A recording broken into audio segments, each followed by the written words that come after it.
Sveiciens sestdienā, un šodienas tēma ir diezgan aktuāla tēma, domāju, šodien arī pacelšu šo tēmu sieviešu veselību, runājot bakteriālā vaginoze. Ja, bakteriālā vaginoze ir piena sēne, tātad arī maksts sausums menopauzes laikā, pirms vai pēc menopauzes vienalga. Tas var būt arī īstenībā ne tikai menopauzes periodā. Mans vārds ir Gundaga. Gundagas Raw Joy ir mans izveidotais projekts, kur mēs ar augu valsts svaigēšanu, izmantojam augu valsts svaigēšanu, lai palīdzētu organismam veikt šos reģeneratīvos, atjaunojošos detoksikācijas procesus, kas patiesībā ļoti tie dabiskie procesi, kas noris visur dabā, vai tā būtu puķe, vai tas būtu pati zeme, vai koki, vai dzīvnieki, citi, arī cilvēks. Es sēžu uz balkonu, es ceru, ka mani varēs labi dzirdēt, es ceru, ja ne, tad būs jāparaksta, bet es runāšu vienalga. Šodienas tēma tātad ir bakteriālā vaginoze un maksts sausums, un būtībā mēs runājam, es šo video censīšos tātad runāt pēc iespējas īsāk, ja, cik es varu. Bet mēs runājam par virsnieru vājumu. Ja, un tas ir vispār izplatīts pasaulē, cilvēcē vispār ir vājas virsnieris. Varam runāt par to, ka tas gan 99% pasaules iedzīvotāju, tikai tāpēc, ka cilvēki ēd cilvēka sugai nepiemērot uzturu. Šis uzturs tiek, kā angliski saka, altered, tas tiek izmainīts līdz pat bioķīmiskiem sastāvam. Termiski apstrādāts, un līdz ar to mūsu orgānu sistēmas nekad vairs nestrādās tā, kā tam būtu jābūt dabā. Ļoti daudz tiek laustas šķēpus to, kā pēc teorijas šiem orgāniem jāstrādā, un daudz tiek uz to arī apelēts, ka viņi tā arī strādā, bet, diemžēl, realitāte ir cita. Un tad, kad mēs nevaram izskaidrot to, kāpēc mums nestrādā, kāpēc dabas tur tā vajadzētu strādāt, bet tas nestrādā, rodās mistika, rodas visādas nesaprašanas, tiek pētīts, nepārtraukti pētīts viss kaut kas, jā, bet tiek ļoti ignorēts tas, ka patiesībā cilvēks jāsalīdzina ar dzīvnieku, jā, no dzīvnieku mēs paskatāmies, kā dzīvnieki ēd dabā, jā, tad dzīvnieki neviens neēd termiski apstrādāt un pārveidot uzturu, jā. Man, protams, ir cilvēki teikuši, jā, bet arī meža dzīvnieki man atnāk pie mājām, viņiem garšo ēst kaut kādas no miskastēm, viņi ēd visu kaut ko, jā. Jā, tāpēc, ka tas ir atkarību veicinošas vielas saliktas kopā, un neatkarīgi no tā, vai tas ir cilvēks vai dzīvnieks, atkarība veidosies, jā. Un, ja mēs runājam, piemēram, arī par dzīvniekiem, kas nāk ārā no meža, un ēd cilvēku uzturu no atkritumiem vai kompostiem, ja? Nu, komposti pārsvarā jau ir ekoloģiski, es domāju, no organiskie atkritumi, bet doma ir tāda, ka ja meža dzīvnieks ienāk cilvēka pasaulē, tad viņš tur arī, principā, arī paliek un arī sāk slimot ar cilvēku slimībām. Tāpēc, ka dabā tas nav tā domāts, jā.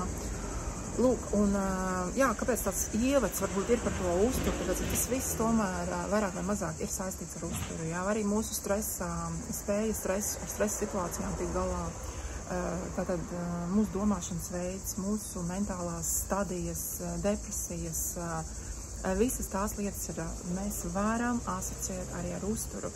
Kāpēc?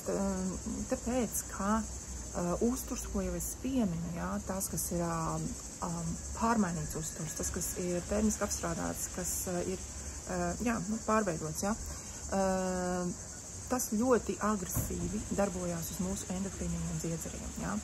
Un endokrīnie dziedzeri ir mūsu dzīvības avots, mūsu dzīves kvalitātes noteicēji, un pēc ezotēriskiem principiem arī mūsu čakru sistēma, jā. Čakru sistēma, principā čakra kā tāda nāk no Indijas, jā, nosaukums, būtībā mēs viņus latviski saucam par saulītēm, vai enerģētiskie centri, jā, un tā ir tīrākā fizika. Tā ir tīrākā metafizika smalkajos plānos, ko cilvēks mīl likt kaut kādā mistikas un maģijas plauktiņā, bet patiesībā mēs ar mistiku asociējam visu to, ko mēs nesaprotam, ne? Un tā es arī gribu teikt to, ka no tā izriet arī, ka tiešām ļoti daudz, kas ir atkarīgs no tā paša uztura, jā, jo uzturs, to, ko, piemēram, ja cilvēka ķermenis nespēs kaut ko sagramot, jā, tad ar to palīdzēs tikt galā mikroorganismi, jā, tātad baktērijas, jā, tā patī, tātad bakteriālā forma, kas tā fons, kas mums ir zarnās, jā, tas tātad ir veidojies no tā uztura, ko mēs ēdam, jā, un es mazliet jau pamanos aizbraukt prom tā kā it kā no tēmas, ja, bet tā pašā laikā mēs esam tēmā, jo tam ir vajadzīga izpratne, kāpēc uzturs tik ļoti ietekmē mūsu dzīves kvalitāti, mūsu dzīvi patiesībā, jā, ja mēs skatāmies ļoti dziļākos slāņos, jā, kad arī viss tas, kas mums notiek apkārt dzīvē, ir frekvence, enerģija frekvence. To ir runājis arī Tesla, par to ir runājis Einsteins, ka viss kas saka, vieduma atslēga vai zināšanu pamats ir iegūts tad, ja cilvēks izprot šo principu, ka visa pamatā ir frekvence un enerģija. Un arī mūsu uzturs ir frekvence enerģija, un arī mūsu uzturs noteiks, kādā enerģijas kapacitātē mēs esam, arī pēc Angstroma jaudas, jā, par to arī ļoti maz tiek runāts, bet tas tātad to visu ietekmē. Nu, lūk, un mēs esam nonākuši tātad pie šīs galvenās tēmas, jā, bakteriālā vaginoze un makas sausums vai piena sēne, jā, un nu, dažādas likstas, tīpaši, ko piemeklē sievietes, un, protams, arī vīriešiem ir šī kandida un tā tālāk. Kandida nav tikai, protams, nedzīvo tikai dzimuma orgānos vai dzimuma ceļos, jā, bet arī varbūt visos mūsu atvērumos, jā, tātad varbūt acu kaut kādas sēnītes, varbūt mutē, varbūt sēnītes ausīs un visur kur, jā. Tātad, principā, sēnītes rodās mūsu izvadu orgānu pārsvarā tajos kanālos, kur vajadzētu izvadīt kaut ko, jā. Lūk, un tad, kad organisms to nespēja veiksmīgi izvadīt, tur veidājās acidoze, jā, tātad šīs vietas kļūst, nu, tātad skābas, teiksim tā, jā. Un arī savairojās tātad šīs nelabvēlīgās baktērijas, jā, ko mēs saucam par nelabvēlīgajām. Viņas vienkārši palīdz mums organismam tikt vaļā no šīs agresīvās acidozes, jā, ar ko patiesībā, nu, ja tā acidoze ir pārņēmusi tās vietas vai tos audus, tad nāk palīgā šīs agresīvās baktērijas, jā, kuras mēs paši sevi iecinam iekšā, ēdot pienus, ēdot gaļas, piena produktus, jā, piena izstrādājumus. Un pat ja es pat teiktu, ka šobrīd šajā pasaulē ir jau vēl traģiskāka situācija tāda, ka cilvēks jau pat īstenībā neēd dzīvu pienu, jā, piena produkti vēl nebūtu tie, kas, protams, viņi veido bļodas, un tas absolūti nav cilvēkam domāts, jo cilvēkam piena enzīmi beidz izstrādāties pēc 2,5 gadu, 3 gadu vecumā apmēram. Un tāpat piens būtu jādzer tikai līdz tam 3 gadu vecumam un savai sugai piemērots piens, kas ir mātes, piemēram, cilvēku bērns dzer savas mātes pienu. Neviena suga citur pasaulē, vispār pasaulē uz zemeslodes, neviena suga nedzer citas sugas pienu. Ja, piemēram, nu, jā, ir, protams, izņēmumi, jā, ka tur ir kaut kur pamesti kaut kādi lauvēni, jā, un viņi sāk dzert antilopas pienu, nu, vienkārši es izdomāju to visu, jā. Protams, dabā ir šie izņēmumi, ne? Bet pēc būtības cilvēks ir vienīgais, kas izmanto un ļaunprātīgi īstenībā izmanto citas sugas, citai sugai domātu uzturu. Nu, būtībā tāds lobītājs. Un par sēnīti runājot, ir tā, līdz ar to, kā mēs ēdam šai sugai nepiemērot uzturu, un šis sugai nepiemērotais uzturs ir ļoti agresīvs mūsu endokrīnajiem dziedzeriem, ja, pie kuriem pieder arī virsnieks. Tātad mūsu endokrīno dziedzeru sistēma ir čakru sistēma. Ja. Mēs arī varam redzēt pēc bildēm, ja mēs saliekam, kur ir hipofīz, kur ir hipotalāms, kur ir vairogdziedzers, bindu čakra, mums ir tīmus čakra, mums ir sirds čakra, mums ir tātad virsnieres, jā, aizkuņa dziedzers, tā ir arī, laikam sanāk, man precīzi, es nepateikšu, kura čakra, vai tā ir vai nu sauspinums, vai īstenībā virsnieres jau ir sakrālā čakra, jā, par to ir, man ir vēl pārdoms, jā, un, protams, mūsu pamata čakra, jā, kas ir mūsu, tātad šiem, reproduktīvo orgānu, teiksim tā, jā. Lūk, un viss tas uzturs, ko mēs šobrīd ēdam, ir agresīvs, viņš pārstimulē tās čakras, jā, vai pārstimulē tos endokrīnos dziedzerus, jā. Un tad, kad mēs to uzturu noņemam nost, tad tie stimulanti tiek noņemti, ja? Mēs patiesībā ar svaigēšanu ieraugam, kādā stadijā mēs patiesībā esam, ja? Tāpēc arī liekas, ka cilvēks uz augļiem un svaigēšanu paliek vājš, tievs, iztīds, neizskatās labi, kaut kādu periodu, jā. Tāpēc, ka cilvēks savu ķermeni atgriež tur, kur viņš patiesībā ir. Ja viņš nonāktu mežā un nebūtu ne sieri, ne gaļas, viņš nevarētu nomedīt, ja? Lielākā daļa no cilvēkiem, kas ēd gaļu, nemaz paši to nevar izdarīt. Viņi nevarētu to izdarīt, jā. Viņi nespēja nogalināt, jā. Bet tā, ka, protams, tas gaisa gabals ir uz šķīvi, sasālīts, sapiparots, jā, garšvielām sacepts, jā, viss tur ir, tad viņi var apēst, jā, tikai tāpēc, ka tā ir tas garšas, jā. Bet labi, par gaļu nav šodienas tēma arī. Un tātad viss šis garais ievads ir tā, lai jūs izprastu, kāpēc mums veidojās viss šīs neražas, jā, gan ar vairogdziedzeriem, gan ar tātad virsnierēm, jā. Zemes virsnieru darbības rezultātā var rasties tātad visas šīs baktēriju kolonijas, tātad tās viņas sarodās organismā vairāk, jā.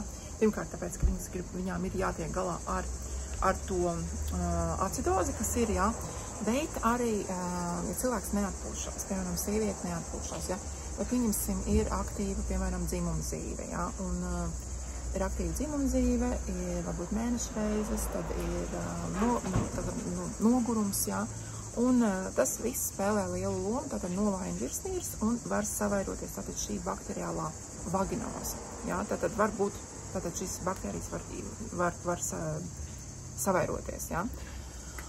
Un būtībā mūsu ceļš ir svaigēšana, jā. Tas ir vienīgais veids, kā organisms var sevi atjaunot, jā, ar dabiskajiem resursiem, ar dabisko, tātad, ja mēs liekam iekšā, piemēram, augļus, dārzeņu augļus, jā, mēs liekam iekšā tātad dzīvu uzturu, ar augļu veidā mēs liekam iekšā dzīvus enerģiju, jā, tas ir tā pati fruktoze, kas mums ir vajadzīga, jā, un fruktoze aiziet pat aiz no šūnām, un mūsu organisms ir šūnas un divas šķidrumi, jā, un tātad tas ir galvenais, kas mums ir vajadzīgs, lai mums šūnām būtu jauda.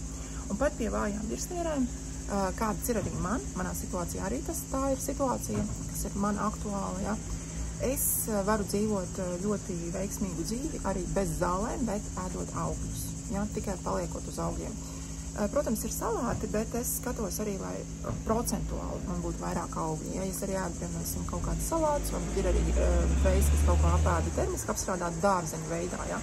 Tas būtu tas pēdējais, kur vispār cilvēks var iet ar ēšanu, ir termiski apstrādāt dārzeņu. Vēl labāk, ja viņi kaut kādā saulē grilēti no sērijas, ja? Bet, tas tāds, kā tāda fantāzija.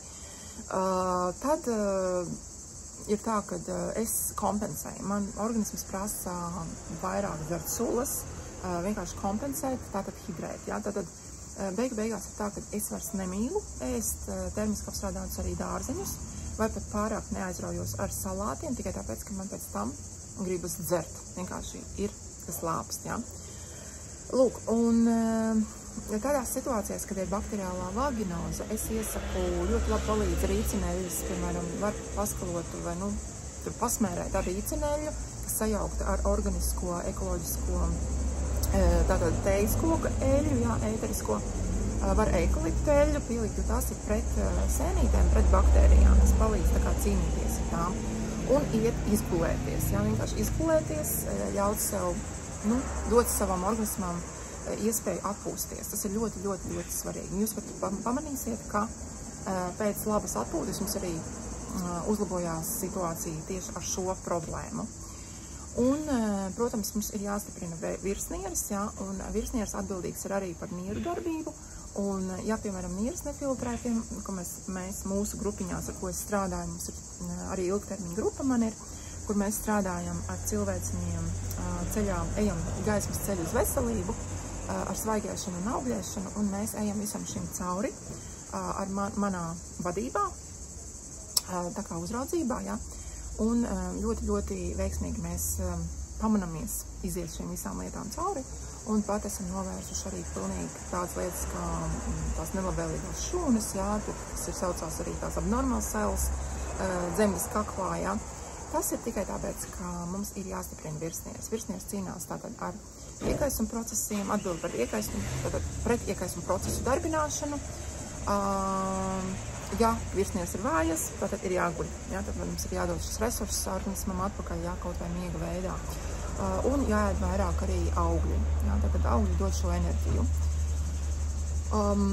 Ko vēl var darīt? Var darīt arī skalošanu. Ja, var skalot makstī, piemēram, ir, piemēram, tāda tēja, Heal All tēja no Robert Morses, bet Dr. Robert Morse, jā, ar kura formulām es strādāju, bet tiem cilvēkiem, kuriem varbūt finansiālās iespējas to neatļauj iegādāties šis tējas, jo viņas nav pavisam lētas, jā, bet ļoti jaudīgas, tad jūs varat vienkārši arī skalot ar kumelīšu tēju, varat uztaisīt izvilkošu tēju novārījumus, jā, kas ir izvilkoši, tas ir angliski astringent saucās, jā, piemēram, ļoti labi ir kosa, jā, kosa, bet ja mums, piemēram, ir iekaisums, tad labāk, protams, ir kaut ko mīkstinošu, kaut ko maiglu, jā.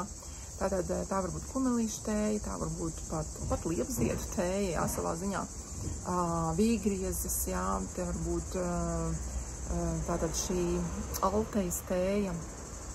Tātad ir vairāk tie augi arī. Es ar augiem arī strādāju, un šobrīd es pateicu tikai tādā uzmetumā, jā, tas noteikti katrai situācijai īstenībā ir savs veids, jā, savs arī veids kārtot vielā, bet pamatā palīdz. Principā palīdz tas, ka mēs pasmērējam ar rīceneļu, vai pat arī kokosriekstu eļļu, var sajaukt tātad to ēterisko eļļu un izgulēties. Un ja mēs esam attiecībās, tad arī atteikties no, kādu brīdi arī atteikties no intīmajām attiecībām, varbūt kādas pāris dienas, jā, 2-3 dienas, lai ļautu organismam vienkārši attiekties un atpūsties, jā. Atpūtē ir milzu liela loma. Tālūk, jā, nu sanāca tāds garāks ievads, kāpēc mums tas viss ir, jo, ja neizprot tās lietas, ka tas tiešām nāk no uztura, no domāšanas. Cilvēki man saka, jā, bet daudz kas ir atkarīgs no stress, jā, domāšana, jā, kādas domas sev laid iekšā, un tas, protams, viss ir patiesība. Bet vienalga, ja mēs ēdam augsti acidožu veicinošu uzturu, dehidrējošu uzturu, ķermenim ir dehidrējošs stāvoklis, tad arī mūsu domāšana būs atkarīga no tā. Mums arī domāšanā būs ļoti grūti laust to sajūtu, pārlaust sevi pār tai sajūtai, kā tu jūties ķermenī. Ja? Tāpēc es personīgi uzskatu, ka mēs esam kopums, mēs sastāvam no vairākiem ķermeņiem, mums patiesībā ir 108 ķermeņi un pat vēl vairāk. Mēs augumā arī esam daudz garāki, tāpēc man, piemēram, nepatīk telpas ar zemiem griestiem. Jā? Es uzreiz jūtu, ka, ja es esmu telpās ar ļoti augstiem griestiem, man ir sajūta, ka es iet telpā, man nekas nespiež uz galvas. Es nezinu, kā ir jums, bet es esmu to novērojusi pat pret sevi, ja? Un mums ir šie daudzie ķermeņi, un fiziskais plāns ir sakondensēts un savilkts kopums no viss tā, kas mēs esam patiesībā. Tāds kā, teiksim, reflection, tā kā atspūks mūsu būtībai, ja? Kas arī mūsu garīgie plāni. Un, ja tā fiziskais plāns nekalpo tavam garīgajiem lidojumam, ja, ka ir ļoti daudz cilvēku arī tie, kas ir vecumā, ja, saka, jā, man vairs nav tie gadi, bet es esmu jauns, es sirdī un dvēselē vienalga, esmu jauns, man ir sajūta, ka es varētu kalnus gāzt, bet fiziskais plāns nevelk līdz. Par to ir runa, ka mēs gribam panākt tā, lai mēs varam līdz pēdējiem dzīvot ar šiem spārniem, un arī fiziskais plāns tiek līdzi šim lidojumam, arī vecumā, ja? Un aiziet no šīs pasaules nevis no slimībām, bet no patiešām to, ka mēs esam sapratuši, ka mēs esam nodzīvojuši šo dzīvi laimīgi un aiziet no vecuma, nevis no slimībām. Man liekas, ka tas ir tāds vispārējais plāns un mērķis vismaz man. Ja? Un, protams, es esmu šajā visā iekšā, tāpēc, ka man pašai ir jau no bērnības, jā, ir veselības problēmas un daudz, kas ir iedzimts tieši pa limfātiskā sistēma, teiksim tā, jo to mēs mantojam no mātes, jā, pārsvarā. Un mans ceļš ir saistīts, protams, ar veselības atjaunošanu, kā arī ļoti daudziem no šīs sistēmas piekritējiem, teiksim tā, jā, vai uzsācējiem, bet būtībā šī sistēma arī ir vienīgā sistēma, kas cilvēkam ir labvēlīga un tevi aizvedīs atpakaļ pie veselības, pie veseluma, jā, pie veseluma.